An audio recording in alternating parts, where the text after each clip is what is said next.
We News is being brought to you in part by Nigel Arakan Booksellers, Flowerline and the NLCB.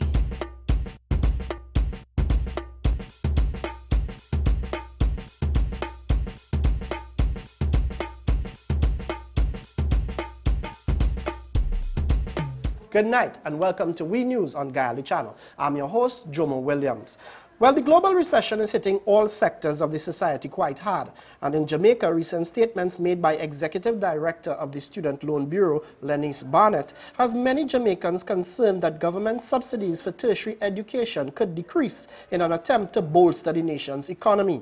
In response, Jamaica's Minister of Education, Andrew Holness, assured citizens that this was not something currently being discussed.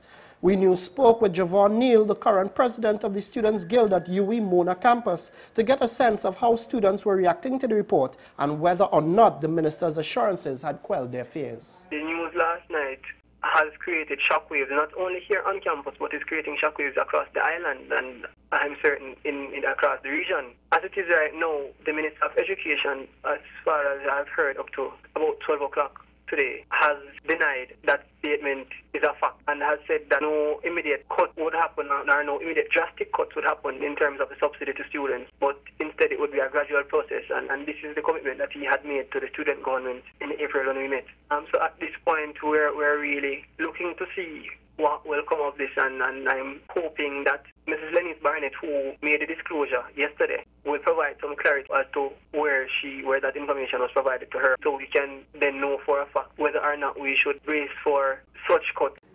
Although these are not official plans, We News felt it was a discussion worth having. With TNT too needing to deal with the state of our economy, is cutting subsidies to our higher education institutions feasible?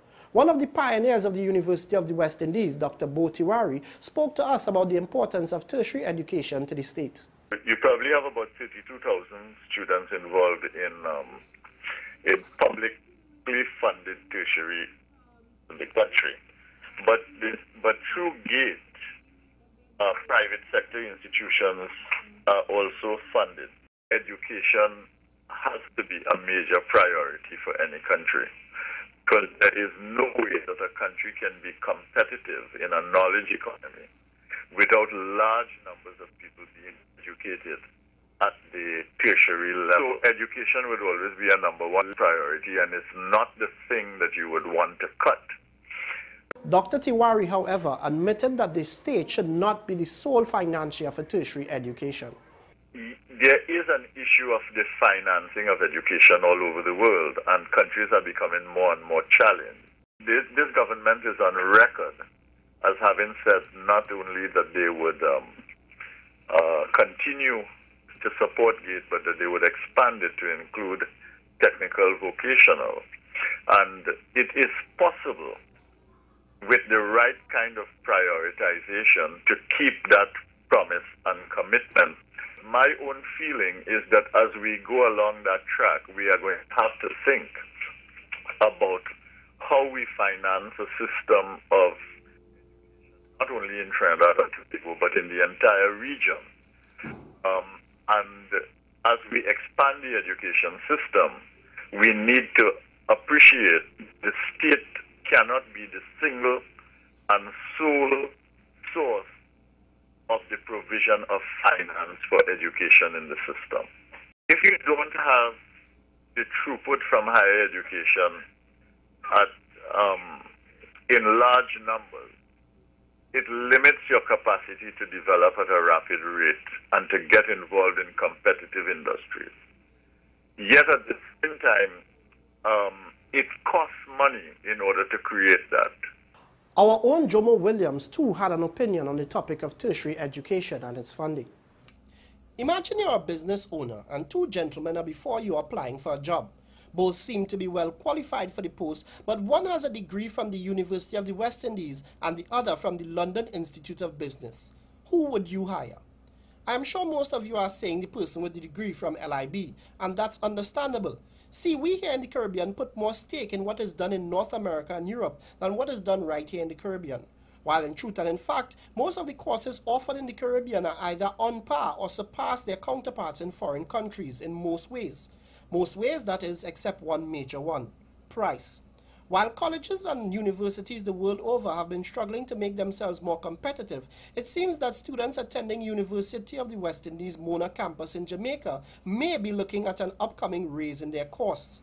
The Student Loan Bureau, in anticipation that the education budget will have to be recast to accommodate the shift from tertiary to pre-primary, primary and secondary education, believes that for the 2011 to 2012 academic year, there will be as much as a 40% reduction in government subventions to institutions.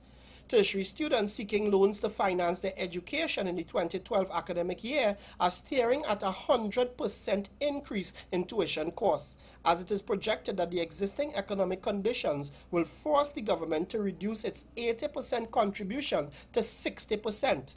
As a result, tertiary students who now pay 20% of the economic cost of their education could see their contribution climb to 40% or a 100% increase. The challenge to this is that in today's global marketplace, it could very well be easier to study online at an out-of-region institution and pick up the very same degree. One can only hope the Jamaican government continues to see the importance of their tertiary level subventions in keeping higher learning institutions as a viable option for Caribbean youths.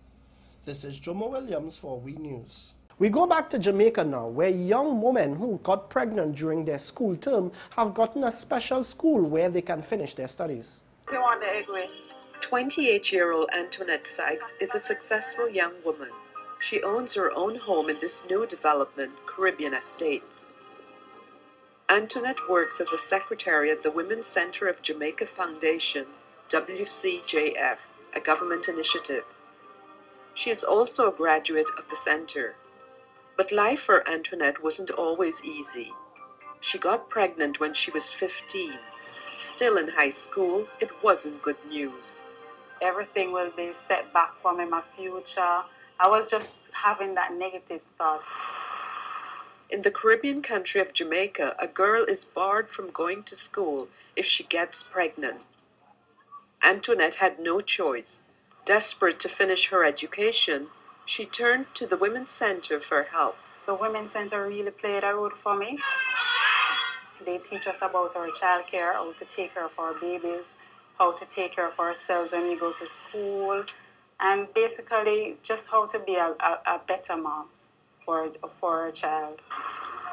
Over 1,000 girls are helped each year by the center. When we get them, they would have discovered the pregnancy, they would have gone through all that jeering and possible children setting up on them in school and the teachers saying unkind things to them. So when we get them, they are really, I've already gone through that and really felt that it's the end.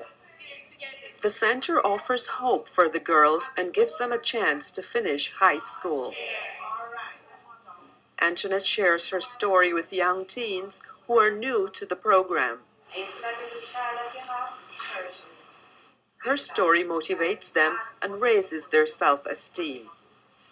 These girls are taking final exams in food and nutrition.